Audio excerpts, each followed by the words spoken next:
Prancis menuju Piala Eropa 2024 dengan misi menembus kekecewaan di final Piala Dunia 2022. Demi mengejar gelar kampiun Eropa ketiga, Les Bleus berbekal pemain-pemain bertalenta yang kini tengah berada di usia matang, seperti Kylian Mbappe, Mike Maignan, Aurelien Tchouameni, hingga Theo Hernandez. Masih dilatih oleh Didier Deschamps, yang telah mengantarkan tim Ayam Jantan menjadi runner-up Piala Dunia 2022 di Qatar. Wajar jika Prancis disebut sebagai tim terfavorit mengangkat trofi juara di Stadion Olimpiade Berlin 14 Juli mendatang. Namun, sebenarnya apa saja sih faktor X yang bisa membawa Prancis menjadi kampiun? Kita simak di Bahas Peristiwa edisi Piala Eropa bersama saya Iksan Mahar, wartawan Des Olahraga Harian Kompas dan Kompas.id. Perjalanan Prancis mengejar predikat juara Eropa dimulai Selasa 18 Juni dini hari dengan menghadapi Austria di Merkur-Spiel Arena Düsseldorf. Meski diunggulkan mulus menembus babak 16 besar, Prancis tidak boleh bersantai menghadapi persaingan di grup D. Selain Austria, nanti pula dua tim lainnya yaitu Belanda dan Polandia. Faktor pertama yang membuat Prancis diunggulkan adalah kekuatan merata di semua lini. Les Bleus punya skuad termewah kedua di Piala Eropa 2024 dengan akumulasi nilai pasar mencapai 1,23 miliar euro atau sekitar 21,54 triliun rupiah. Dan Mbappe yang baru bergabung dengan Real Madrid secara gratis menjadi pemain dengan nilai pasar tertinggi mencapai 200 juta euro. Selain itu, masih ada sejumlah pemain dengan nilai pasar tinggi, mulai dari Antoine Griezmann 123,6 juta euro, Eduardo Camavinga 90 juta euro, hingga Aurelien Tchouameni 70 juta euro.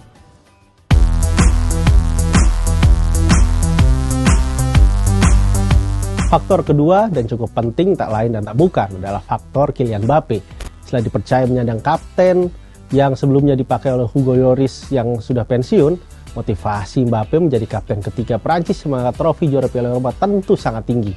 Kualitas dan predikat Mbappe sebagai pemain terbaik Prancis tak perlu lagi diragukan. Namun, Mbappe mengakui laga di Piala Eropa jauh lebih rumit dibandingkan Piala Dunia. Meski sudah tampil di edisi Piala Eropa 2020, Mbappe belum mampu mencetak gol di ajang Piala Eropa. Hal itu tentu kian melucut ambisinya. Pelatih Didier Deschamps sangat sadar memiliki kartu truf di diri Mbappe. Ia pun memilih pemain demi menunjang karakter permainan Mbappe. Olivier Giroud, tandem terbaik Mbappe di Les Bleus, masih diandalkan meski telah berusia 37 tahun.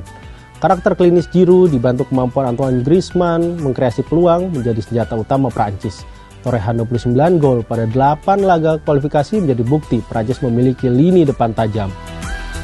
Faktor ketiga adalah kehadiran pelatih sekaliber Didier Deschamps yang sudah menangani tim Ayam Jantan sejak 2012. Kemampuan Deschamps melakukan pendekatan personal adalah kunci kehadiran kohesi yang baik di dalam skuad Prancis. Menjaga keharmonisan tim dan meredam ego berlebihan para pemain pilarnya sangat diperlukan apabila Prancis ingin mengakhiri paceklik gelar Eropa selama 24 tahun. Terakhir kali Prancis menyabet trofi Piala Eropa pada tahun 2000, di mana saat itu kapten tim Les Bleus adalah Didier Deschamps. Ini menjadi ambisi khusus Deschamps untuk mencetak rekor pribadi fenomenal. Jika bisa memberikan gelar Piala Eropa kepada Prancis, ia akan menjadi individu pertama yang bisa mengawinkan trofi Piala Dunia dan Piala Eropa sebagai pelatih dan juga pemain.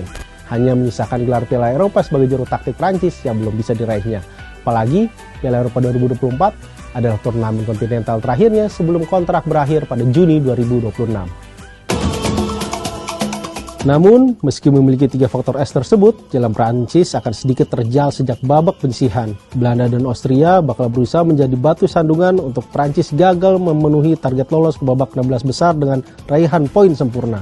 Adapun Polandia tak akan bisa mengadang Les Bleus karena kondisi tidak fit penyerang andalan Robert Lewandowski. Prancis mustahil gagal lolos dari grup D. Di fase gugur, Prancis akan mendapat ujian sesungguhnya. Jika bisa memenuhi ekspektasi, Prancis berpeluang berhadapan dengan Inggris calon juara lainnya di babak semifinal.